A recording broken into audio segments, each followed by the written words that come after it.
The Devereux estate was a place of soft carpets, chandeliers, and silence, the kind of silence that only wealth could afford. It didn't echo with laughter or kindness, but with expectation. And at the center of its parlor, surrounded by velvet curtains and gold-trimmed chairs, sat a grand piano. Black, gleaming, untouched by most, especially not the help.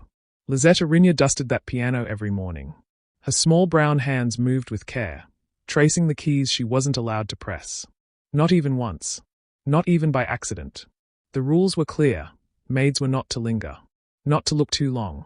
And certainly, not to imagine they belonged to the music of that house. She was 14 when she first heard the sound that changed her. One of the Devereux daughters was practicing, badly, and left the room crying in frustration. Alone, Lisette paused beside the bench. Her eyes lingered on the keys. Her fingers twitched. The room was empty. Her heart was not. She pressed one key.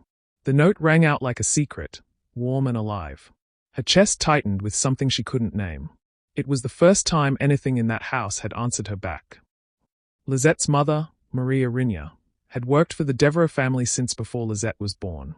She scrubbed floors in silence and bent her head when spoken to. "We are here to serve, not to be seen," she often whispered to Lisette at night. "That's how we survive." But Lisette didn't want to just survive. Not forever. She found an old, broken keyboard in the attic. Half the keys didn't work. The others stuck. But late at night, with a pillow over the door and a blanket over her shoulders, she taught herself to play by ear. She mimicked the pieces she heard the Devereux children stumble through, correcting them in her mind, reshaping them until they felt like her own. The music didn't just fill her ears, it healed something inside her. In a house where she was never called by name, only girl or help, the notes gave her identity. They let her breathe. The others in the house noticed her quiet spirit but not her brilliance. Mrs. Sybil Devereux, a pale, sharp woman with eyes like frost, often said, "That little one's too quiet for her own good." And yet Lisette always got the toughest stains out of the lace napkins. She remembered everything without writing it down. She fixed a broken chandelier chain without being asked. But still, no one ever asked her what she dreamed about. She dreamed about playing that grand piano. Not in secret. Not when the house was asleep. But in the light, in front of people who would see her. Hear her. Know her. One night, rain tapped the windows and the wind howled through the old estate. The Devereux family had gone to a gala, leaving Lisette alone to tidy up the drawing room. She stood before the grand piano, staring at it for a long time. Her heart beat like a metronome. She closed the door behind her. She sat down. And she played. Not just one note. The whole melody she had written in her head over months of silence. A piece that belonged to no composer in the books, no lesson plan. It was born from solitude. From longing. From all the things she was never allowed to say out loud. The notes rose like a storm, then softened like a prayer. The house had never heard anything like it. Lisette didn't know that someone else had, either. Behind the door, in the shadows, Mrs. Sybil Devereux stood still as marble. Listening. Watching. And when the final note faded into stillness, she stepped into the light. Lisette froze. Sybil's voice was flat. Cold. "You may clean the keys," she said. "But never play them again." She didn't yell. She didn't threaten. But her words landed like a slap. Lisette bowed her head. "Yes." She didn't cry until later, kneeling in the laundry room with wet sheets and a heart breaking softly inside her chest. But that night, unknown to her, upstairs in the corner bedroom, someone had been listening to. Alaric Devereux, the heir, the golden boy, the one who used to read her poems when they were children, had recognized the music as something real. Something moving. He had heard her play. And he couldn't forget it. Not tonight. Not ever. Days passed in silence. Lisette returned to dusting the grand piano, but her fingers trembled when they neared the keys. She no longer pressed even a single note. Not since Mrs. Sybil's cold words. That night had left a scar, not the kind that showed, but the kind that lived quietly in the chest, whispering, "You don't belong." But upstairs, in the golden-lit corners of the estate, something was shifting. Alaric Devereux, tall, distant, the family's only son, watched her. Not with cruelty. Not with pity. But with curiosity, and something softer. He was 23 now, just returned from the conservatory in Vienna. And though everyone called him prodigious, even brilliant, he hadn't touched the family piano in months. Until one afternoon, as Lisette swept the marble hallway, she heard it. The piano. But this time, it wasn't the usual rehearsed compositions. It was her melody. Note for note. He was playing the music she thought no one had heard. The same music she had composed in secret and poured out beneath that chandelier weeks ago. Lisette froze mid-step, heart pounding. Alaric was playing it slowly, with feeling, but not perfectly. He was searching for something. And after a few measures, he stopped. She knew what was missing. One chord. One resolve. Before she could stop herself, her voice slipped out. It needs a D minor seventh, there. The room went still. Alaric turned around slowly. His brow lifted, not with anger, but wonder. You wrote that? Lisette felt like the air had been yanked from her lungs. I'm sorry. I didn't mean to. No. Don't apologize. He stood, crossing to her. That piece. I couldn't get it out of my head. She said nothing, just clutched her cleaning rag. You play like someone who's lived music. Not learned it. That's Ray. She didn't know what to say. Praise was not something she knew how to hold. After a moment, he stepped back toward the piano and gestured gently. Will you show me how the rest goes? She blinked. You want me to play, here? Alaric smiled faintly. It's your song, isn't it? That afternoon, for the first time, Lisette sat beside a Devereux, not as the help, but as a teacher. She played softly at first, then stronger, bolder. Her hands remembered even when her heart was afraid. Alaric followed her, learned from her, and when they reached the final notes, the air was so still, it felt like the house itself was holding its breath. He didn't clap. He just looked at her like she was something he hadn't seen before. Something the house had hidden in plain sight. You belong at a conservatory, he whispered. Not polishing silver. The next day, a folder appeared in her room, tucked beneath her pillow. Inside, an application. Letters of recommendation. A flyer for a scholarship competition. No note. But Lisette knew who had placed it there. Her hands shook. Was this real? Was this even allowed? She almost didn't tell her mother. But Maid Arinya knew her daughter too well. When she saw the papers, she sat down slowly on the edge of the bed and pressed her palm to Lisette's cheek. I knew you'd outgrow this place someday, she whispered. I just prayed they'd see you before it was too late. Lisette burst into tears. They held each other in that tiny room. 2 generations of women who had been told to keep their heads down, daring, for once, to lift their eyes towards something bigger. And then came the twist. A week later, Lisette received a letter. She had been accepted into the preliminary round of the Aurelius Foundation's Young Composers Competition, one of the most prestigious contests in the country. But there was one rule. Perform your piece live, before an audience, at a concert hall in the city, with cameras, judges, and press. Lisette had never even been to a concert hall, and she was expected to walk into one, not as a cleaner, not as the help, but as an artist. She folded the letter with trembling fingers, and whispered to herself, what if they see me, and only see where I came from? But somewhere in her soul, a voice answered back, then let them. Lisette had never been to the city alone. She'd seen it from the windows of the Devereux car when they drove into town. Marble museums, towering glass buildings, people in pressed suits moving like they had somewhere urgent to be. It was a world that had always seemed off limits. But now, she stood outside the Aurelius concert hall, wearing a navy blue dress borrowed from Alaric's cousin, the only one who hadn't looked at her with disdain when she was introduced as the maid's daughter entering the competition.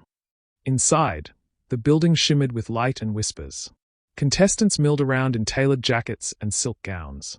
Their fingers danced over invisible keys as they practiced in their heads.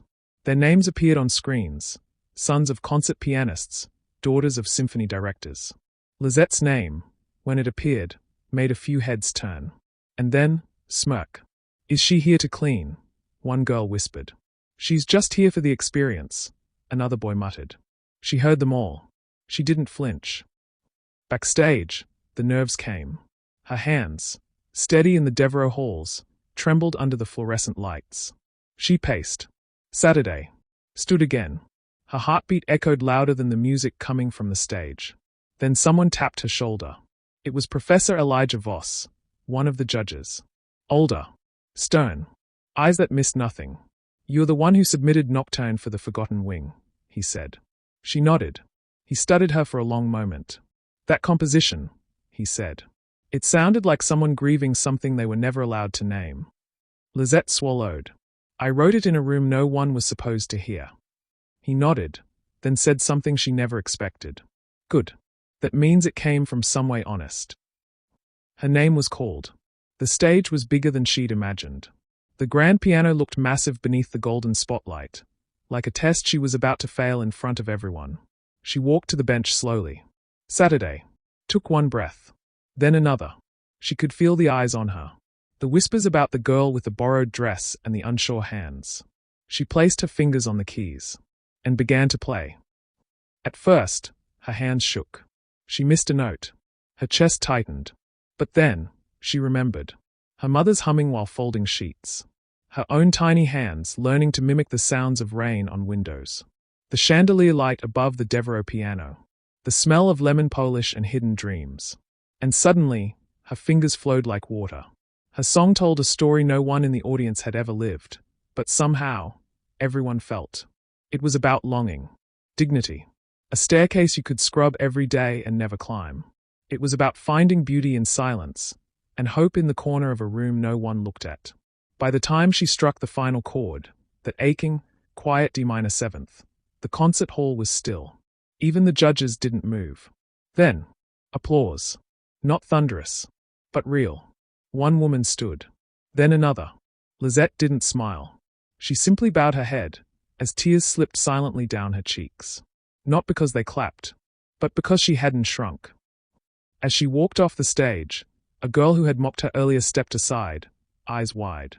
"Where did you learn to play like that?" she asked. Lisette didn't stop walking. Just whispered.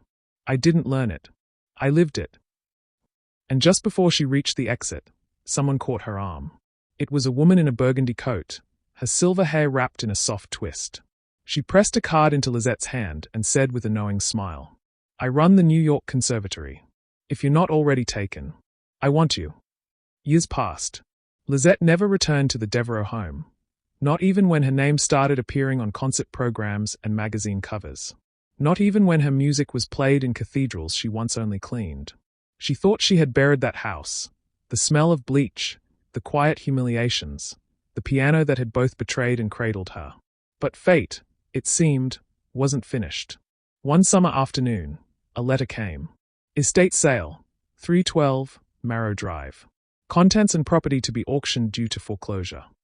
She stayed at the address. The Devereux home. The marble mausoleum where dreams went to die. She told no one. Took a train back to the city she once feared.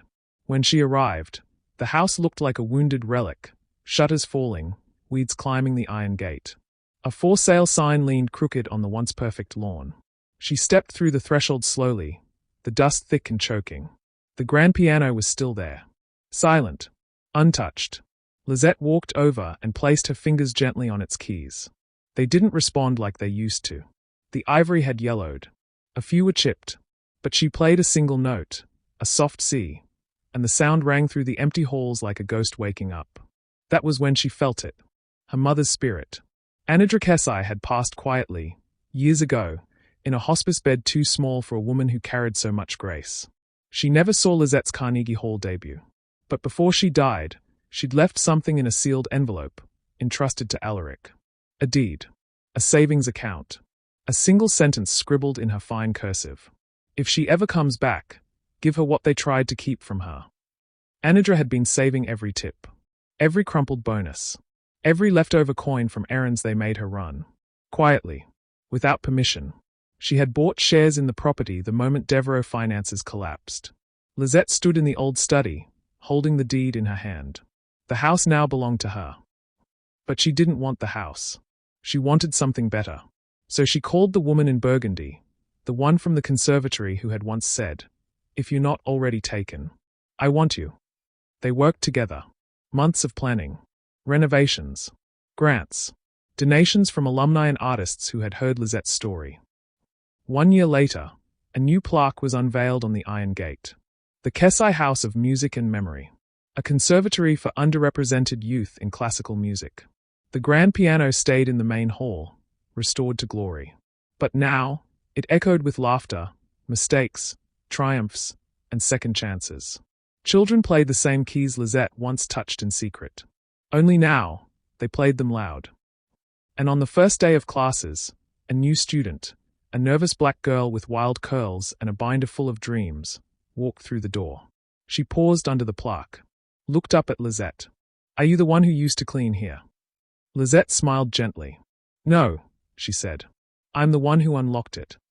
Sometimes the place that tried to silence you becomes the stage for your greatest symphony, if you dare to return, not in shame, but in power. If this story moved you, don't forget to like, share, and subscribe for more powerful stories that inspire, challenge, and stay with you.